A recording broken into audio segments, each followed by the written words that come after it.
جانور کیا ہیں قربانی کے؟ 3 جانور بیان کیے گئے قربانی. ایک بکرا، دمبا. عرب میں دمبا ہوتا ہے، بکرا ہمارے پاس ہوتا ہے. دمبا یعنی بکرا. اب دمبا بولے تو دمبے کی ہر جنس آ گئی اس میں. مینڈا دینا کیا، مینڈی دینا کیا، بکرا دینا کیا، وہ سب ایک ہی سے ہو. الگ الگ جنس ہیں، نام الگ ہیں، اس کے جنس ایک ہی ہے. اسی طرح گائے، پھر گائے میں ہے نا بھینس بھی آ گئی، بھینس کی بھی دے سکتے آپ. پھر گائے میں مذکر مؤنث دونوں بھی دے سکتے، نر اور مادہ دونوں بھی دے سکتے آپ.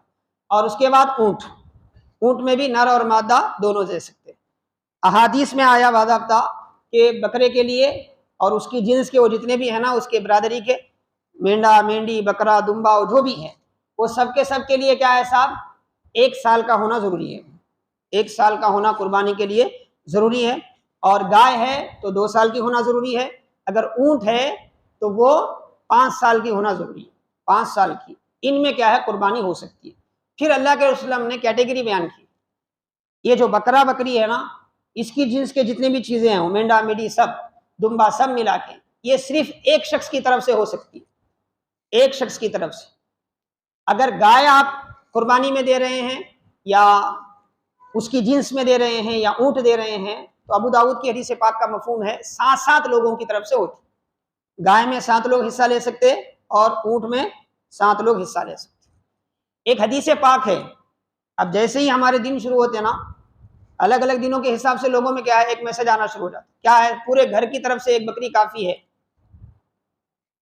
مستدرک حاکم کی روایت ہے نا، آج کے لوگوں کو اب ملی ہے. ائمہ اکرام کو بالکل قریب سے، امام اعظم ابو حنیفہ، امام مالک، وہ لوگ ہیں نا، ہم 1400 سال میں 100 واسطوں کے بعد وہ حدیث پڑھ رہے ہیں. وہ لوگ 1-2 واسطے سے کیا ہے وہ حدیث پڑھیں، 1-2 واسطوں سے وہ حدیث پڑھیں. حدیث پاک کا مفہوم ہے کہ اللہ کے وسلم نے اپنے گھر والوں کی طرف سے ایک بکری دی تھی. تو اس کا مفہوم کیا ہے صاحب؟